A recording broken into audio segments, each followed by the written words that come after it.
Assalamualaikum warahmatullahi wabarakatuh. Perkenalkan, saya Asyifanisa Aulia.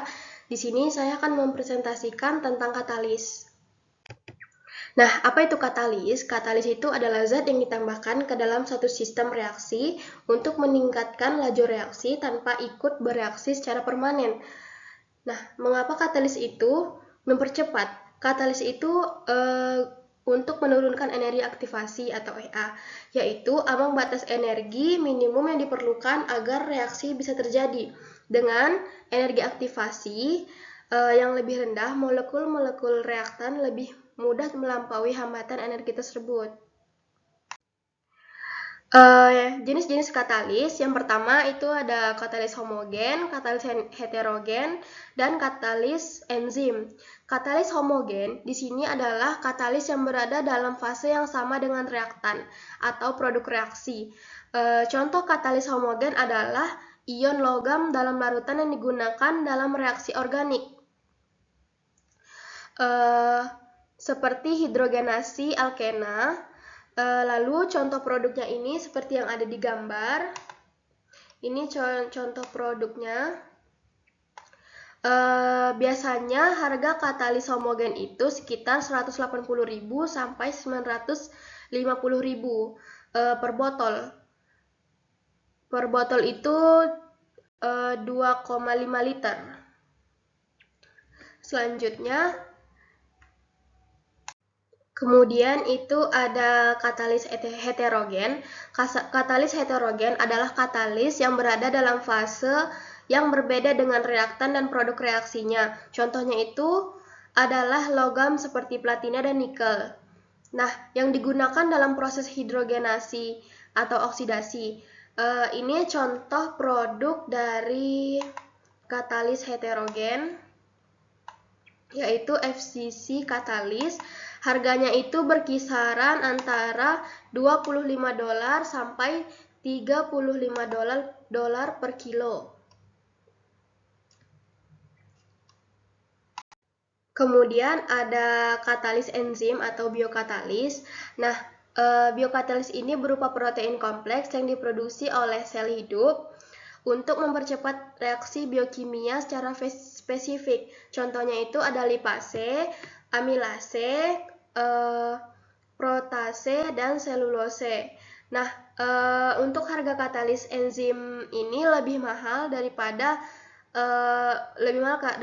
produksi biologisnya. Contohnya itu katalis Micrococcus lysodecticus sebesar 13.333.000.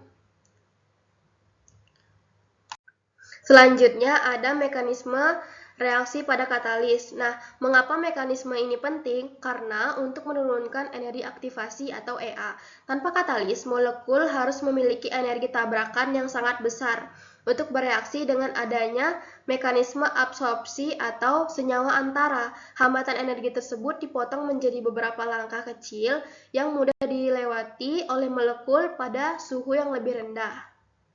Nah, mekanisme reaksi pada katalis homogen. Pada mekanisme pada katalis homogen ini disebut dengan homogen dengan katalis dan reaktan pada fase yang sama. Biasanya sama-sama cair atau gas. Nah, pada tahap pertama ini bisa kita lihat bahwa katalis bereaksi dengan reaktan, lalu membentuk senyawa antara yang bersifat AK atau senyawa ini tidak stabil. Seperti ini reaksinya teman-teman. Lalu tahap kedua itu ada senyawa antara AK, kemudian bereaksi dengan reaktan B menjadi produk P. Ini melepaskan kembali katalis dalam bentuk semula. Jadi katalis ini tidak habis bereaksi, tetapi hanya membantu jalannya agar reaksi lebih cepat. Lalu yang kedua itu adalah katalis heterogen. Katalis ini bereaksi dengan reaktan membentuk senyawa antara inti dimet atau yang tidak stabil, lalu melepas diri kembali setelah produk terbentuk. Ini adalah mekanisme yang paling umum di industri.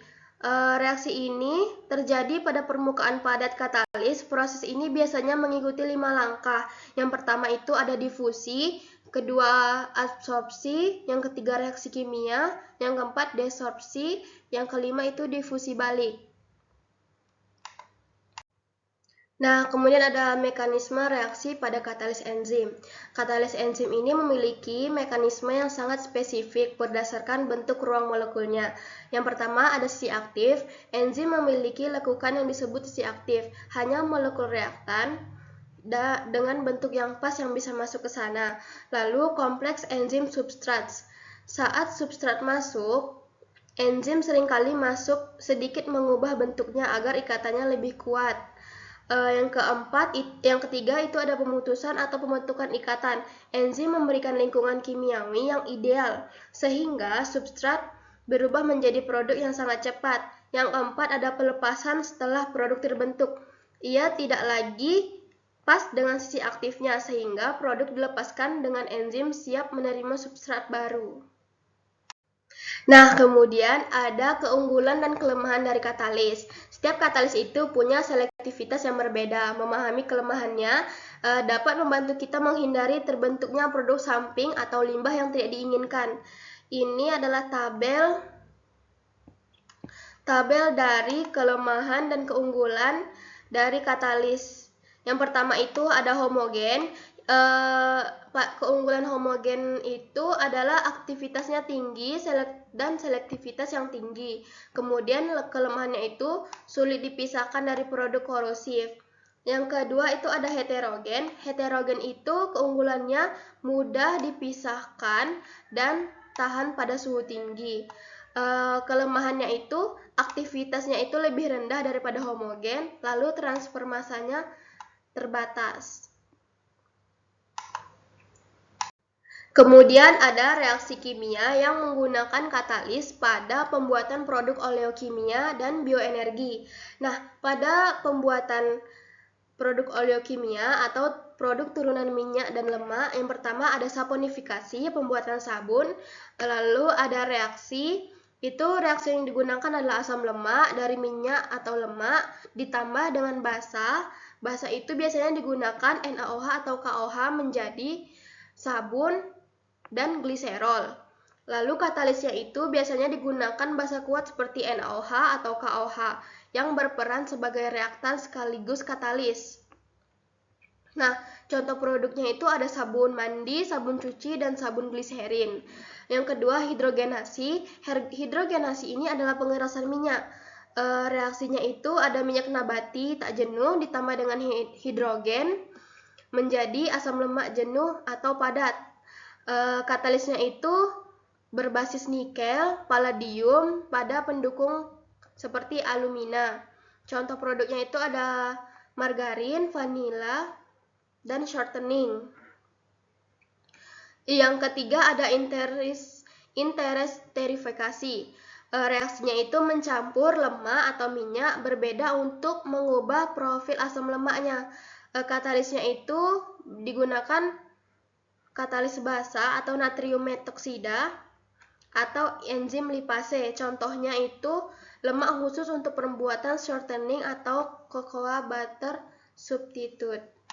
Selanjutnya itu ada reaksi kimia yang menggunakan katalis pada pembuatan produk oleokimia dan bioenergi.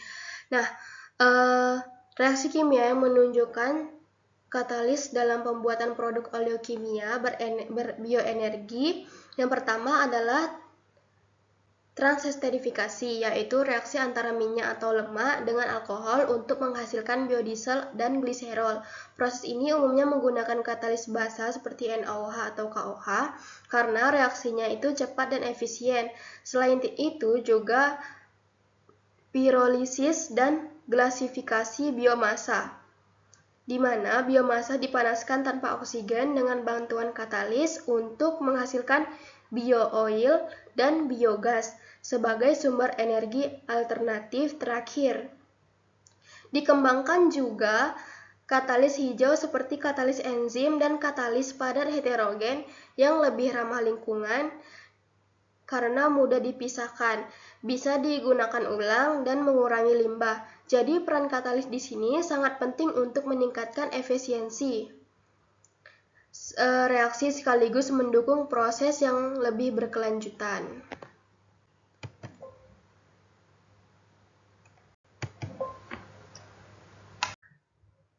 Katalis itu dapat mempercepat laju reaksi karena menurunkan energi aktivasi, yaitu energi minimum yang dibutuhkan agar reaksi bisa terjadi. Dengan adanya katalis, reaksi berlangsung melalui mekanisme alternatif yang membutuhkan energi rendah. Akibatnya, lebih banyak partikel memiliki energi yang cukup untuk bereaksi. Nah, pada grafik yang ada di gambar sini, kita dapat melihat bahwa energi aktivasi EA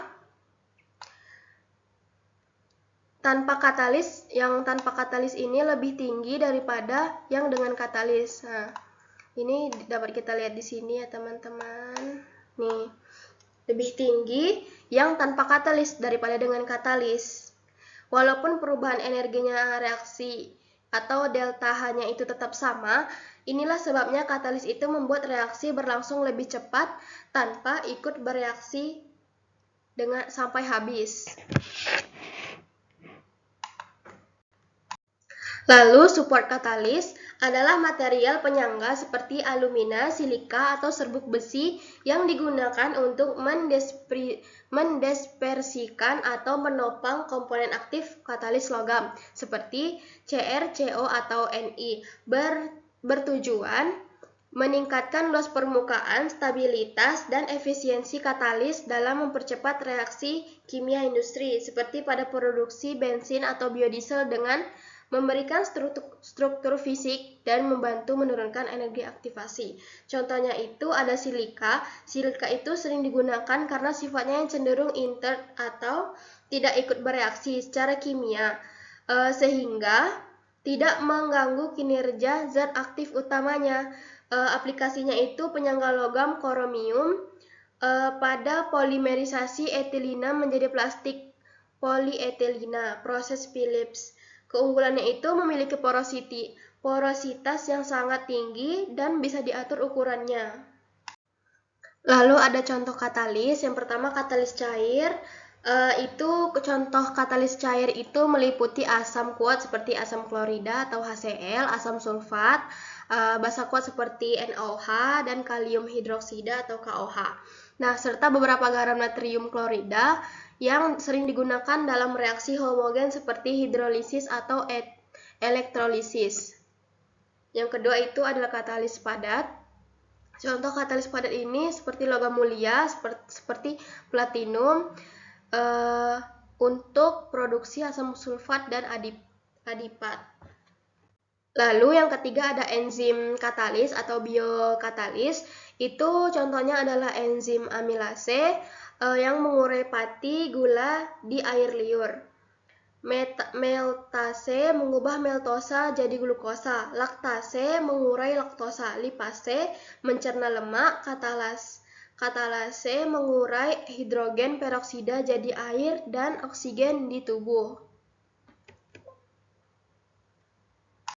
Katalis mati itu adalah katalis yang telah kehilangan efektivitasnya karena keracunan, penuaan, struktur fisik atau kimia, atau tersumbat. Contohnya seperti katalis platinum, palladium, dan rhodium pada konverter katalik mobil yang rusak karena timbal atau sulfur dalam bensin, atau katalis logam seperti nikel yang terkontaminasi dalam proses industri.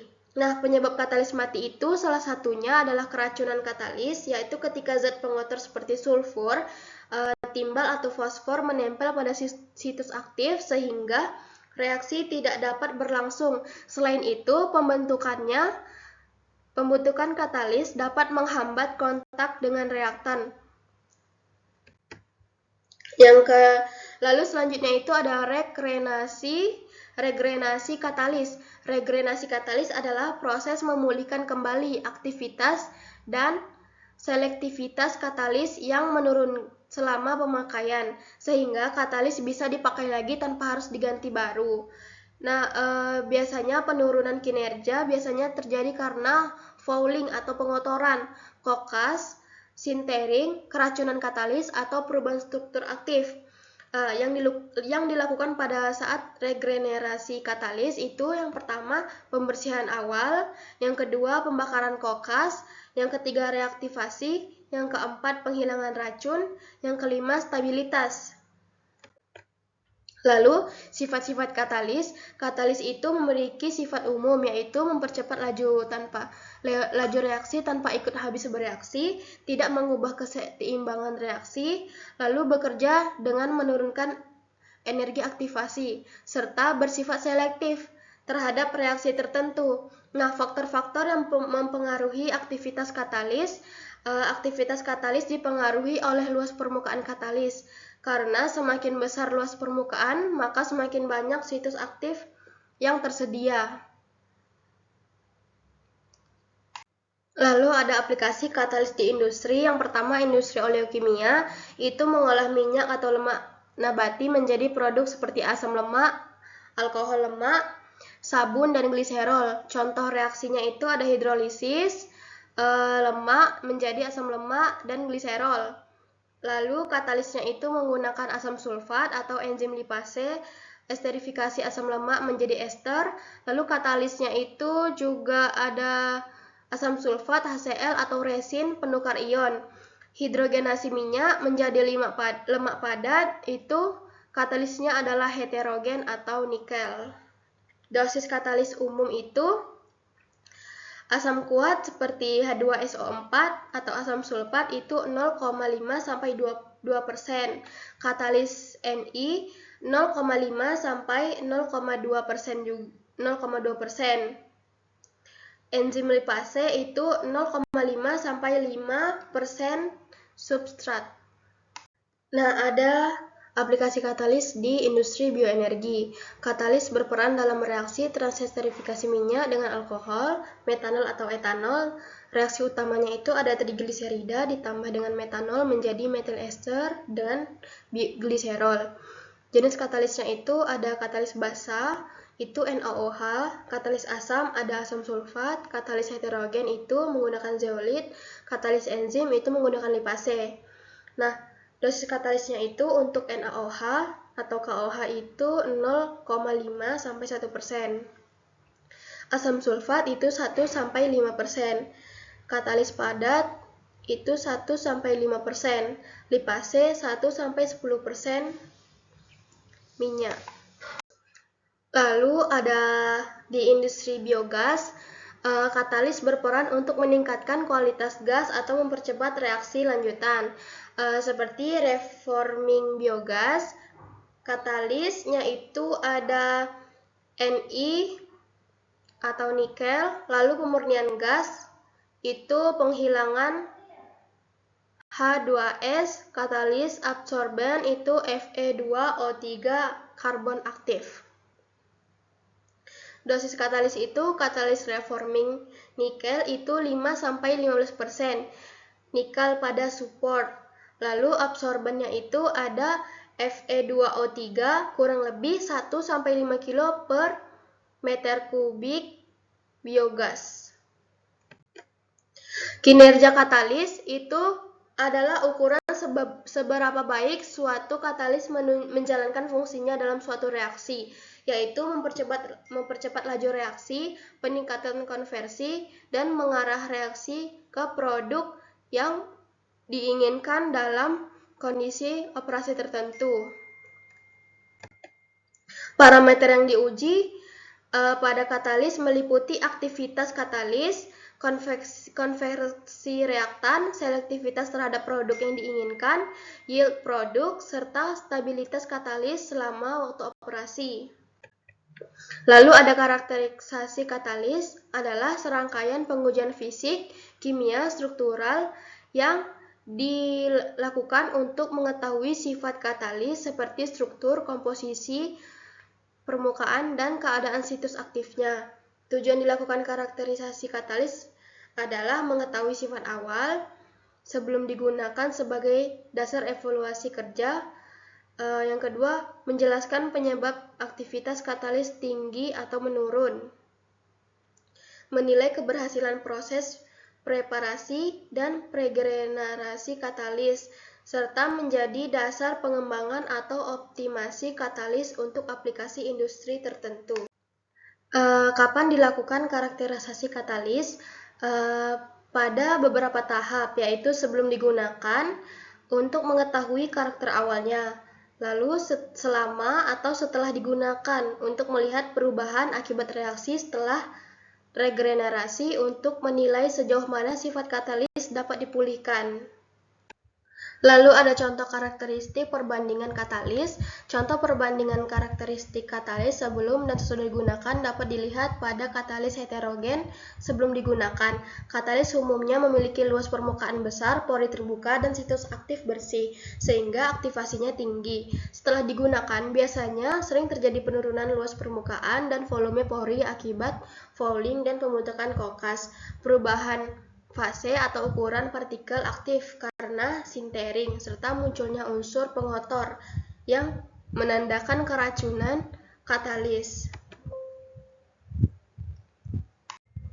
Perubahan yang dialami katalis itu sebelum digunakan umumnya memiliki luas permukaan dan berpori yang besar, partikel aktifnya kecil dan terdispersi merata, serta situs aktif yang bersih, sehingga aktivitas dan selektivitasnya tinggi.